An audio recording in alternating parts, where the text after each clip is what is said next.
Welcome to this channel. If you can't watch the previous part of this drama, then I'm giving the link in this description.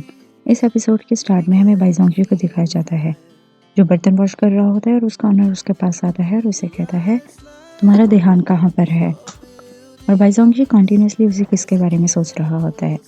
काम खत्म करने के बाद जब बाईजोंग घर जाता है तो फैंसी उसे कहता है कि तुम मुझे मारना चाहते हो, तुम मुझे मार लो, और उसके सामने आकर खड़ा हो जाता है। बाईजोंग उसे पंच मारता है। फैंसी कहता है तुमने तो मुझे सच में ही पंच मार दिया, अगर तुम और भी मारना चाहते हो मार लो, बट तुम मुझसे नाराज मत हो। तो बाईजोंग कहता है मैं तुम्हें 3 और मारना चाहता हूँ, और वो उसे मारने लग जाता है। और इसी तरह हंसी मजाक में वो एक दूसरे के क्लोज आ जाते हैं। नेक्स्ट सीन में हमें एडी और चंगी को दिखाया जाता है जो बात लेने के लिए आए हुए होते हैं। थोड़ी देर में ही उनका बॉस आ जाता है। वो उन्हें कहता है कि तुम लोग इसे अपना हेडक्वार्टर मत समझो, और उन दोनों को पानी के अंदर पुश कर देता है। एडी देखता है जो बॉस के चेस्ट पर टैटू बना हुआ है वही चंजी की बैक पर बना हुआ है, और जिस तरह से चंजी अपने बॉस को देख रहा होता है एडी को फील हो जाता है कि चंजी उसे पसंद करता है। अपार्टमेंट में फैंसी कबर्ड में सारी बुक्स को देख रहा होता है तो उसे वहाँ एक बुक में से पर्ची मिलती है, जिसे वो खोल के देखता है तो उसमें बाईजोंग ने स्ट्रॉबेरी केक और कुछ अपने खर्चों के बारे में लिखा हुआ होता है। एडी फैंसी को मैसेज करता है और पूछता है कि तुम कब आओगे। तो फैंसी कहता है मुझे तुम आज ही लेने आ जाओ, इससे पहले कि मैं अपना मूड बदल लूँ। एडी चंजी से कहता है कि अगर तुम बॉस को पसंद करते हो तो तुम कह क्यों नहीं देते, क्योंकि तुम कवर्ड हो, तुम्हें गट्स ही नहीं है कहने के।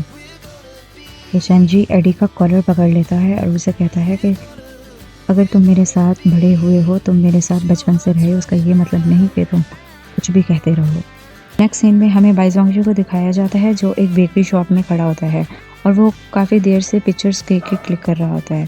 तो शॉप के ऑनर कहती हैं काइंडली आप थोड़ा जल्दी करें, बहुत सारे कस्टमर्स ऑलरेडी वेट कर रहे हैं। तो बाईजोंग कहता है मैं चाहता हूँ एक ऐसा केक हो जिसमें बहुत ज़्यादा मीठा ना हो, क्योंकि मेरा एक दोस्त बीमार है और मैं नहीं चाहता कि ज़्यादा मीठा खाने की वजह से उसकी और भी तबीयत ख़राब हो।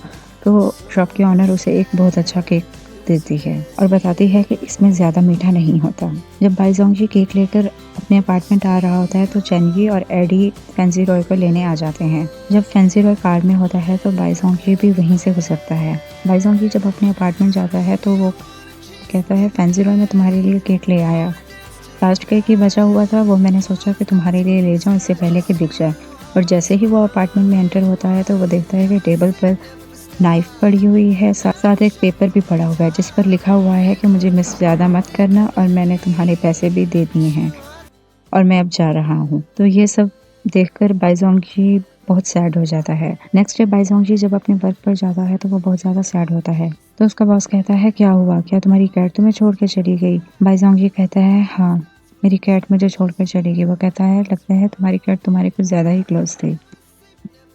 जब बाईजोंग अपार्टमेंट आता है तो वो बियर का गिलास टेबल पर पड़े हुए देखकर सोचता है कि लास्ट टाइम जब फैंसी ने मुझे बियर पीने के लिए कहा था तो मैंने कहा था अभी मैं अंडर एज हूँ और मुझे बियर कड़वी लगती है। तो फैंसी ने कहा था कि तुम चलो जूस पियो, और जब तुम्हें बियर का टेस्ट कड़वा नहीं लगेगा इसका मतलब तुम तब मैच्योर हो जाओगे। Thanks for watching, please subscribe, like and share my channel.